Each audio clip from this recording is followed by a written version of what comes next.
Dialectical behavior therapy was created in the 1980s by Marsha Linehan in Seattle, Washington. Today, DBT is taught all over the world. We're two therapists who believe everyone can benefit from DBT skills. I'm Kate. I'm Michelle.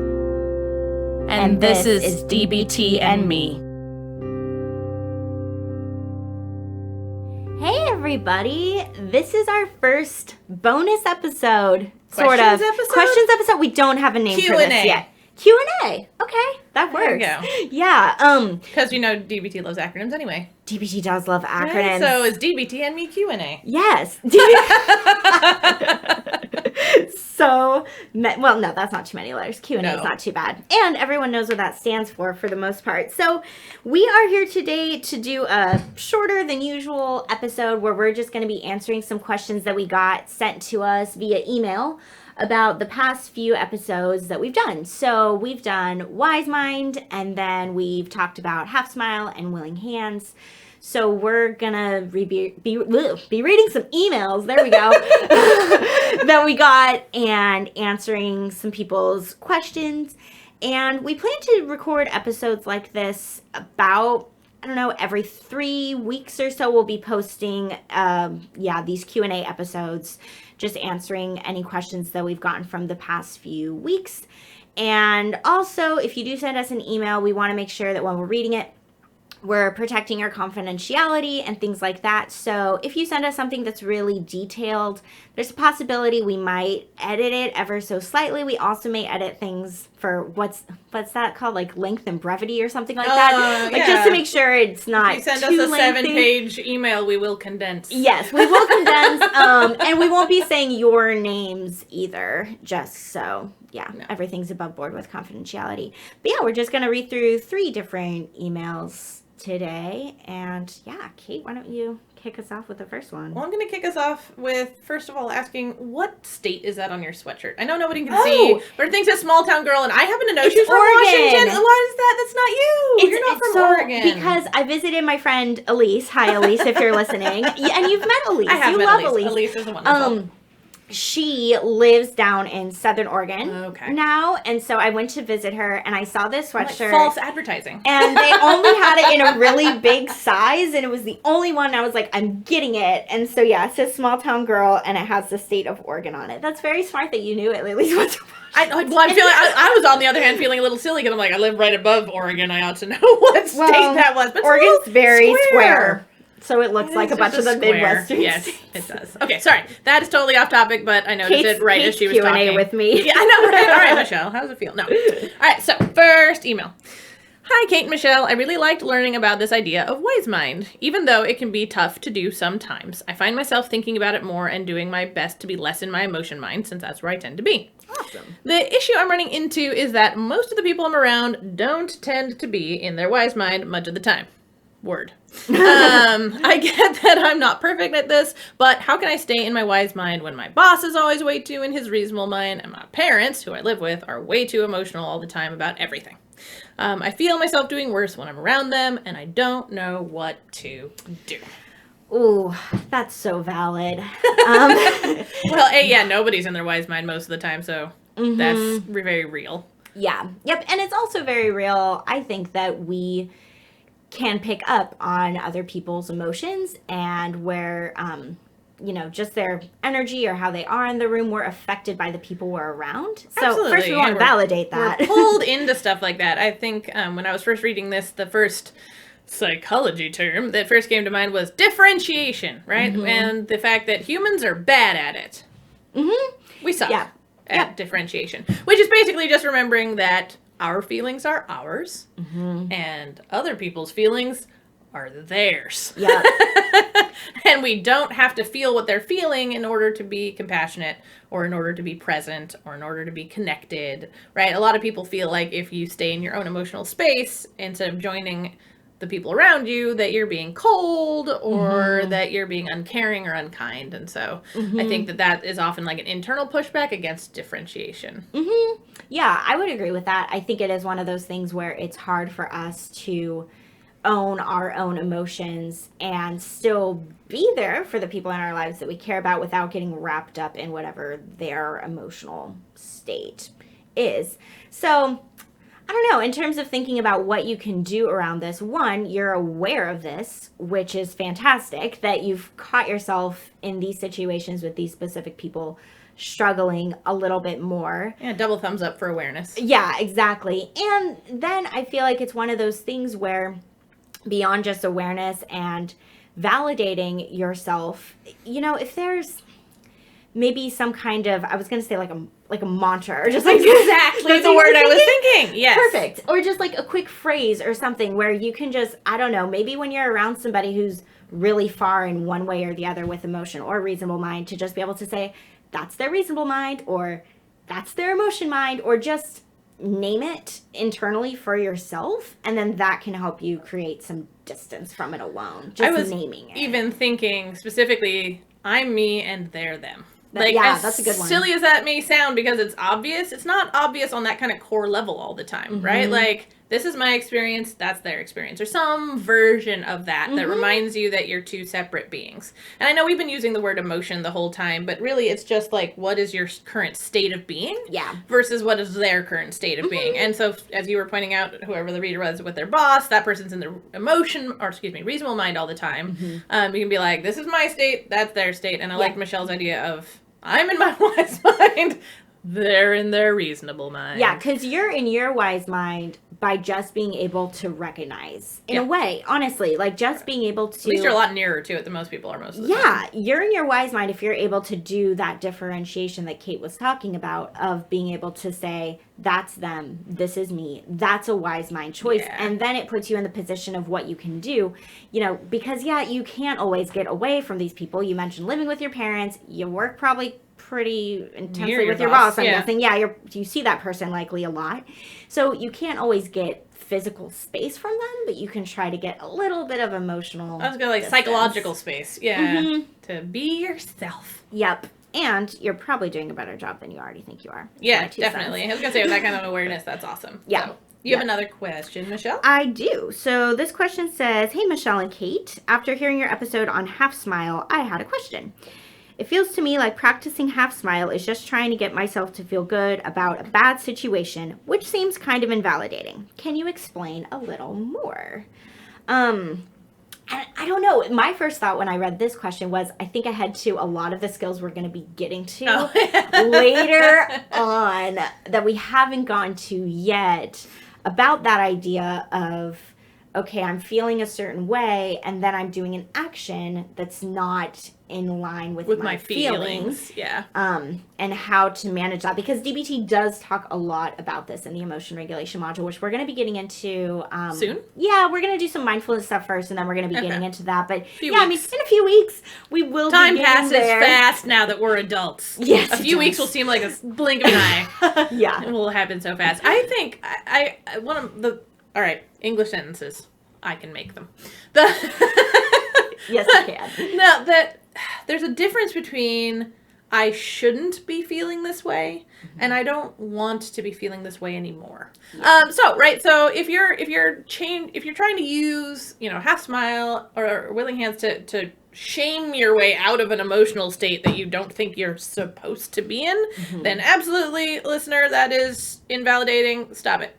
That's not the way that skill is meant to be used. The idea is to have had the emotional experience, sort of evaluated how well it was in line with what was actually happening, and then have made a conscious choice to shift the emotional space you're in, right? And all of that includes awareness and validation of yourself. So it's not about shouldn't, it's about don't want to anymore. Yeah. Kind of ready to move on. Yep. And I'm having a hard time doing it, so this is a tool to help myself move out of that emotional space. Yeah, and where I feel like using both Half Smile and Willing Hands is most effective is during those times where you are feeling an emotion really strongly, you maybe want to honor and give that emotion space, but you're just not in a position to necessarily do so. Like you're at work or like time and space issues. Yeah, a little bit. Or appropriateness or whatever. Yeah, in a way. I mean, we can't necessarily be expressing all of our emotions all the time, everywhere, with everyone. True. We have to, for better or for worse, pick and choose, okay, is this a safe space for me to, express my emotion? Is this the right time to express my emotion? Can I really do it? And so I view it as you can use half smile and willing hands when it's a situation where it's not that you're telling yourself, like Kate was just saying, I shouldn't be feeling what I'm feeling, but just kind of like, right now, I want to get through this in a way. Like right now, I'm in this work meeting. Something's really strongly coming up for me that's overwhelming. And rather than, break down crying and running out of the room, like, can I use my hands to just kind of like help me get through this, and then later on I can come back to and like still honor that emotion. But later on, maybe when I'm driving home, then I'm letting myself have a good cry. So it's not about making the emotion go away. It's not about that. I think either I like the two ideas. Like one is sort of a pause, and the other one is kind of a moving through, like ready to transition. Also, we've done too much DBT together, Michelle, because. You're talking about, I'm like, oh, that's the P from improve. Right, I know, yeah. That's why I say, like, we really do address this later on in a lot of the DBT skills that we get to. Pushing away, right? Yeah, that's what you described. Yeah, it's all about... Hashtag preview. Yeah, there's a lot of previews that will be coming. Yeah, and it really is. It's figuring out, okay, my feelings are valid. Yeah. And also is expressing them in the way that I want to... the best course of action that I want to choose right now. And if it's not, then how can I help myself still feel my emotion, but not have it overwhelm me or take over when I really wish it wasn't doing that right now?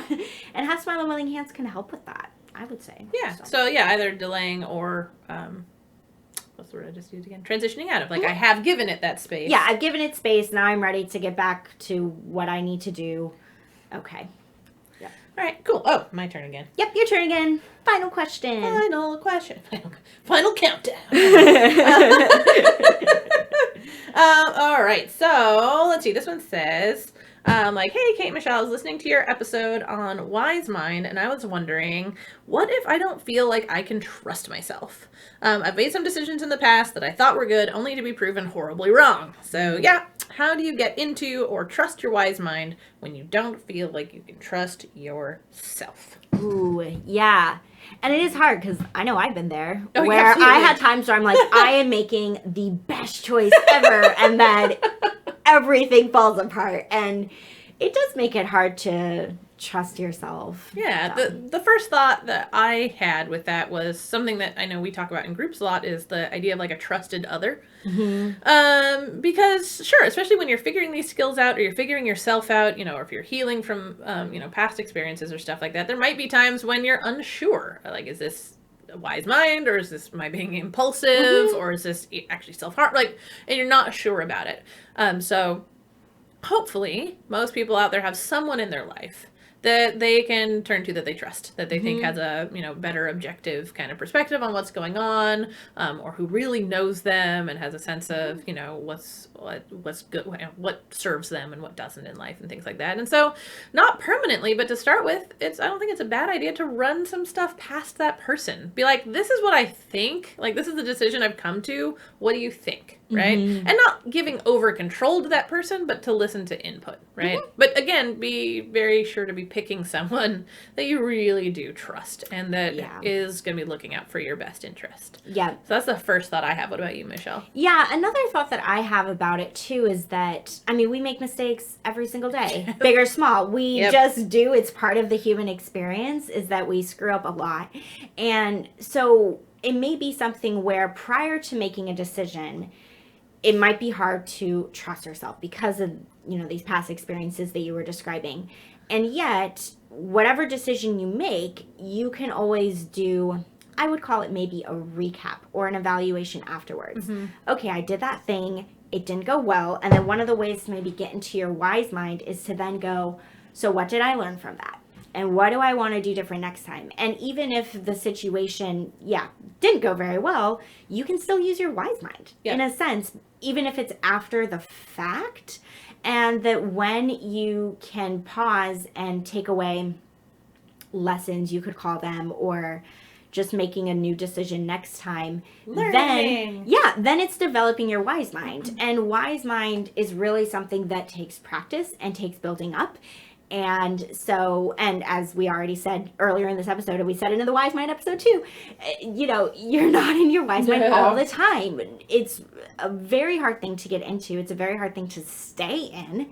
And it's this continual process of just recognizing, oh, maybe I made an emotion mind choice or a reasonable mind choice. And then after the fact, what's a wise mind choice? And then you can take that with you moving forward. So I think of that too. My other thought that I was having while you were talking was that, well, yes, we all fuck up, right? Like that's part and parcel. But also, just because something went badly or turned out badly doesn't mean it was a bad decision. Sure. Right? There could have been a lot of other things that happened outside of your control. Exactly. Or that you didn't know about, or that you couldn't predict, right? So a lot of people go and blame their past selves for quote unquote bad decisions when maybe it wasn't. Maybe it was legitimately the best possible decision that you could make with the information that they had in the moment. And it turns out there were things you didn't know, or things you couldn't control, or shit went sideways. And that doesn't mean it was a bad choice. That means it had a bad outcome. And it's really important to separate the decision from the outcome. No, I like that a lot. Because they're not necessarily as tied together as we'd like them to be. Yep. And as you were kind of talking about that, this idea of sometimes you're really picking between the lesser of two evils. Oh, that too. All your options suck. You're not in good circumstances. Yep. And that all you can do is make the best decision based off of the information that you have. And if you even paused for a moment to think before you did something, you were likely using your wise mind. So even if you were like, I don't like either of these choices, but this feels like the better one, great. You paused, you thought about it, tried to make a balanced choice. Good on you. Even if, as you were just talking about, Kate, the outcome then, went really downhill. Or even if it's all what seems like all good decisions and it turns out, picking the best of awesome things, some of them turn out shitty, right? We are not mind readers, we are not fortune tellers, we are not able to predict the future. So give past you a break, man. Yep. Poor person was probably doing the best they could. Yeah, I would say so. And again, we, and I remind myself of this too sometimes when I'm getting really hard on myself. It's just we can start over at any time. At any moment, we can just say, all right, I'm going to do something different next time. Or, hey, I've recognized that for the past, I don't know, few years in an extreme sense, or a few days, maybe I've been doing this. I don't want to do that anymore. I want to try something different. And whenever we try something new, it may fail horribly the first few times because it's new, but that we always have a decision to do something different and start over. Which isn't easy, but it's a choice that we have at the same time, even if it's a tough choice to make. I think that's it. Though hilariously, as you were talking, I forgot that this wasn't a normal episode. And I was like, oh God, I don't have a closing moment planned. You don't need a closing moment today. Wrapping up this, Q&A, we'll call them our Q&A episodes, is very simple because basically all I'm going to do is remind you guys to email us, dbtandmepodcast@gmail.com, whether you have questions about the skills or whether there is something that you're, just life scenario, how can DBT help me? Yeah, totally. We'd love to get some of those of, hey, this is where I'm at currently and what ideas do you guys have for skills, and we can bring that up in a future episode, whether it's a real episode, I want to say,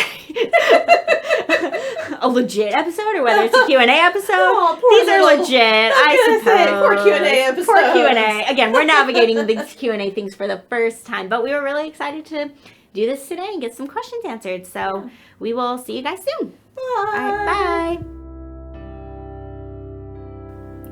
To learn more about us and the DBT skills we're teaching each week, join our Facebook group. Simply log in to your Facebook profile and search for DBT and Me Podcast.